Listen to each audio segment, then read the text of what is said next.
What's up guys, welcome back to the channel. This one's for all the 90 kids who grew up glued to the television and watched some of the best, zaniest cartoons ever. Yep guys, today we're diving into the lore of the fictional metropolis of Megakat City. We're talking anthropomorphic cats, futuristic jets, and a whole lot of action.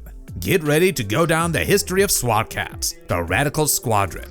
From how it all started, the years of wait, the eventual cancellation, and then the rebirth. Today, you're either SWAT or you're not. Let's get started. Before we go into our explanation, we have a very small request. If you like our content, please support us by subscribing to our channel. This is a small click for you, but for us, it means a lot. Thank you. Let's begin.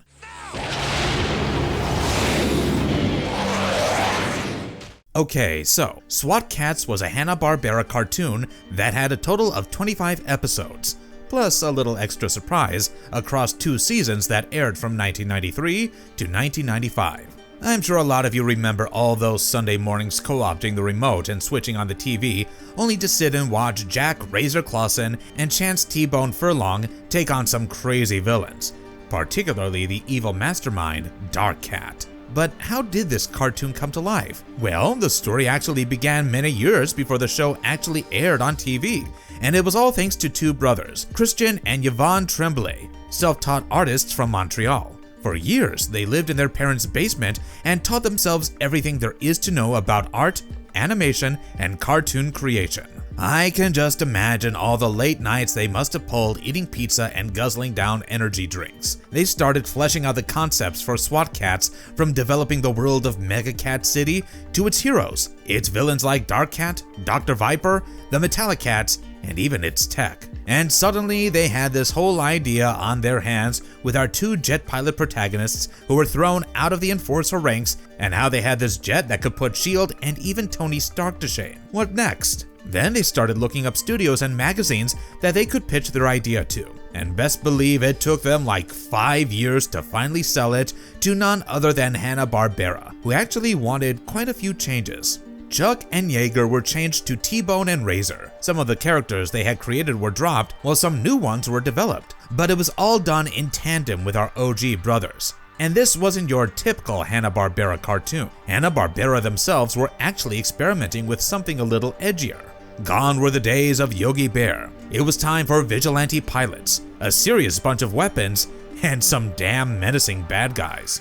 As soon as the first season dropped, you can just imagine the excitement and the reception it received. But behind the scenes, things were actually far from perfect. So basically, the animation work of season 1 was split between 2 studios. The South Korean studio, Hanho Hoang Up, animated 9 out of the season's 13 episodes, while Mook Animation, the Japanese studio, handled the remaining 4. We all know too many people spoil the broth, and this divided animation went on to become a sore spot in the history of SWAT Kats. While Hanho had actually worked on several other animations before, like The Real Ghostbusters and Teenage Mutant Ninja Turtles, Christian Tremblay didn't actually like their work on SWAT Kats. Both audiences and Tremblay were disappointed with Hanho's work, which often felt rougher, less fluid, and unfinished. Nonetheless, despite the pitfalls in animation, Season 1 stood strong with its world building and lore drop. It created the whole world of Megakat City and gave origin stories to our heroes, which we will get into very soon. In fact, Season 1 is said to have some of the strongest writing, faring even better than Season 2.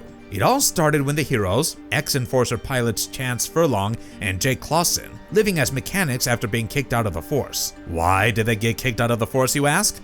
Come on guys, have some patience. Now, our SWAT Kats even have a cool lair, which is basically their salvage yard that then transforms into a high-tech base. We also see their jet, the Turbo Cat. In the very first episode, our heroes face off against the Past Master, an evil sorcerer who wants to use the Tome of Time to take Megakat City back to the Dark Ages. And in the second episode, we come across Dr. Viper, who has a giant bacteria monster, an absolute nightmare for all the clean freaks out there. Until finally we have episode 3, The Wrath of Dark Cat. Welcome aboard the Doomsday Express, Commander. Enjoy the ride. This episode seamlessly weaves in the backstory of T-Bone and Razor and is pretty much the highlight of Season 1. It was their first encounter with the villain Dark Cat, and they were still active members of the Enforcers.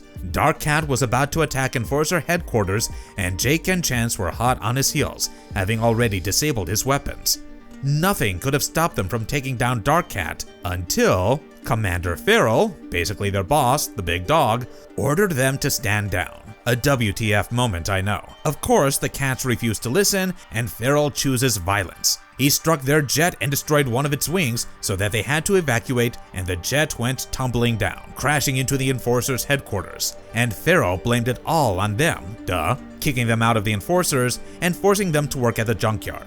Oh, and also, before we forget, Season 1 also had a very cool soundtrack and theme song.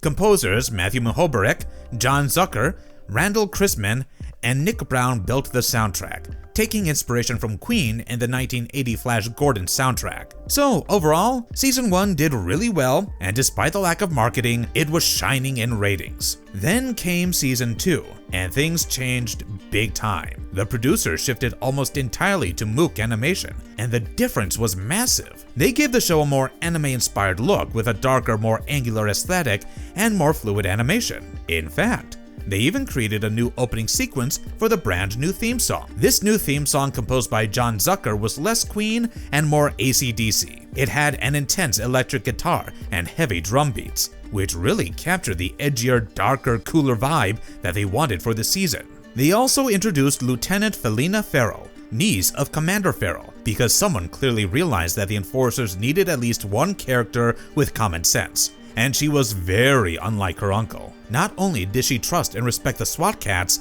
but she was also super willing to put aside any pride or ego and actually work with them when the situation called for it. She's also super capable and ready to charge in with guns galore and lead her troops. With all this going for Season 2 of SWAT Kats, ratings were off the roof. SWAT Kats became the #1 syndicated animated show in 1994 according to Nielsen ratings. Both Nielsen Television Index, NTI, and Nielsen Syndication Service, NSS. Everyone was watching it, and everyone was full of praises. In fact, there was even a feature article on the SWAT Kats and its animation in the fall 1994 issue of Toon magazine. Hang on! But soon, it was all gone. Politics and bad timing came in the way, and unfortunately, no amount of futuristic fighter jets could solve this obstacle. Basically, when SWAT Kats had premiered back in 1993, the atmosphere was tense, with a whole lot of political backlash regarding the level of violence in kids' cartoons and video games. And it was all because of the 1990 Children's Television Act and the 1990 Television Program Improvement Act. The Children's Act had a problem with how kids' cartoons and shows had no educational content whatsoever and were only a means of selling toys and other merchandise, whereas the TV Program Improvement Act focused on the amount of adult content that should be allowed in TV shows, where one of the concerns was violence. With all these acts in place, the federal government had actually given a 3-year probationary period to the major television networks and producers to enforce the new guidelines and make sure their content was cleaned up by 1993, or there would be serious legal consequences. And then came the Congress hearings, which revolved around the increased level of realistic violence in video games. So it wasn't long before major television broadcasters were also called before congressional committees to defend their programming. And during all this, Ted Turner, the literal owner of Hanna-Barbera's parent company, made a statement about wholesome programming and how they could have a rating system for cartoons like they've had for films since the 1960s. So you can now understand why SWAT Kats had such minimum marketing, because they didn't want to create a stir. After all, releasing a cartoon based on a militarized police force and futuristic fighter jets had to be low-key given the circumstances. But the heat was going nowhere. Executives were withdrawing support gradually, and the show was being moved around in the schedule. It was finally given the Sunday morning time slot, better known as the dreaded death slot, where almost nobody could watch it. And ladies and gentlemen, that's how you kill a show. There was also the whole toy fiasco, where they were trying to sell action figures and merchandise. That was pretty commonplace back then. Everyone was doing it. starting from Power Rangers to Batman, and of course Ninja Turtles. What happened with SWAT Kats was that the toy line was selling in hushed voices so as not to alarm the big executives. Or worse, Congress. The toy line also came long too late, around season 2. You know, because they were trying to keep things on the down low when they first launched the cartoon. By season 2, when the toy line finally launched, the show was already collapsing. And no merchandise revenue meant less financial reason to keep it alive. So soon, SWAT Kats was cancelled before production was even finished on its final season 2 episodes. SWAT Kats writer Lance Falk said, "The way I heard it was that Ted Turner himself simply thought the show was too violent for kids, so it was downplayed to fail. Buried on early Sunday mornings, a ratings death slot for this kind of show, no decent merchandise to speak of, though it would have been a toy company's dream. I'm surprised we got to do a second year." But do you guys know the worst part? Production had already started on more episodes, and there were 3 unfinished, or rather, partially unfinished episodes that were never aired. The SWAT Kats team had written scripts, recorded dialogue, and roughly animated scenes. And all of a sudden, the budget was frozen, the studios were told to stop, and the show shut down mid-production. But don't you worry, because we do indeed know a little bit about these episodes, and we're going to tell you everything. The first 3 episodes were The Curse of Cataluna, Turmoil 2, The Revenge, 1995, and Doctors of Doom. The Curse of Cataluna, sometimes also known as Succubus, was about this ancient female succubus who had her eyes set on Farrell, wanting to drain his life force. But the SWAT Kats, along with Felina Farrell, weren't about to let that happen. Then, Turmoil 2 would have seen Turmoil break out of prison, all ready to attack Megakat City with an orbital laser heat beam. She also had a personal vendetta against T-Bone and wanted to take revenge by turning him into her slave. Rough time for T-Bone, I must say. And lastly, there was Doctors of Doom, which saw the return of Dr. Viper, who was teamed up with alien-possessed Dr. Harley Street to steal Super Catalyst 566 and turn Megakat City into a toxic radioactive swamp. I swear, we missed out on so much fun. Damn it all.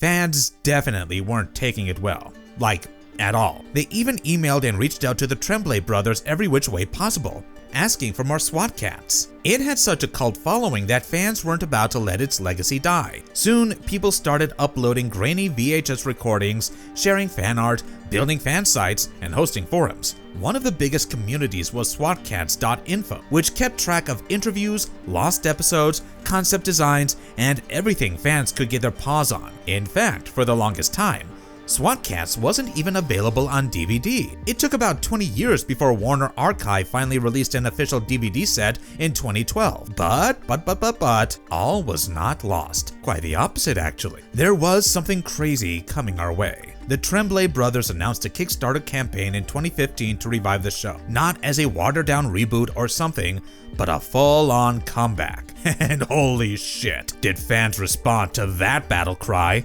The campaign not only surpassed its initial goal of $50,000 and its second benchmark of $100,000, but it also ended up earning a whopping $141,500 with just around 2,000 backers. That is insane, and really goes to show how much fans loved this show and wanted it back. So the Tremblays used all this money to fund concept art, scripts, character redesigns, and a 2-minute animated teaser. Things started looking even more promising when in 2022, the Tremblay brothers signed a partnership with Toons Media Group, a studio in India, and to actually produce SWAT Kats Revolution. Yep, that's the new name. How exciting. SWAT Kats Revolution will have a whole bunch of new characters along with the OG villains.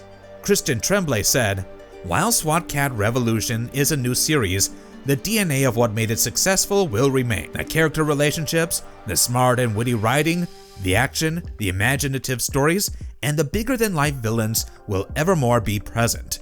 The new series will be contemporary and explore themes that the new audience will identify with." And that's not even the end of it. A year or two ago, we were hit with yet another revival announcement, but this time in the form of a comic book. Yep, you heard me right. SWAT Kats will be back in comic form, produced by Rodatelli Productions and of course our OGs, the Tremblay brothers. In fact, the comic's first arc has already been teased, called Megakat City Has Fallen. You've gotta go check out the newly released preview pages ASAP. And what a journey. Honestly, a total roller coaster ride that proves cancellation is never the end of the story. Yes, SWAT Kats was unlike anything Hanna-Barbera had made before, and the cool, edgy setting, futuristic tech, and feline heroes made it an absolute treat to watch. But one of the main reasons why it became such a cult classic that fans obsess over to date was its cancellation. Fans could not let it go and were ready to keep it alive at any cost. It was one of the biggest what ifs, and even left unfinished episodes to fuel that love and curiosity. Must get my watch. No! Marvelous verdict. So there you have it, folks. The entire journey of SWAT Kats, the Radical Squadron. Was it a bumpy ride? Yes. Was it all worth it in the end? Absolutely. 30 years later, and T-Bone and Razor still live, both on screen and in comic pages, but most importantly, in the hearts of fans. So if you love this dive into SWAT Kats and want more such breakdowns, support the channel by hitting the like button and subscribing to the channel. Thanks for watching. Stay radical, and we'll see you in the next one. And if you liked our content, don't forget to leave a like and subscribe to us if you haven't already. Have a good one, be safe, and thanks everyone.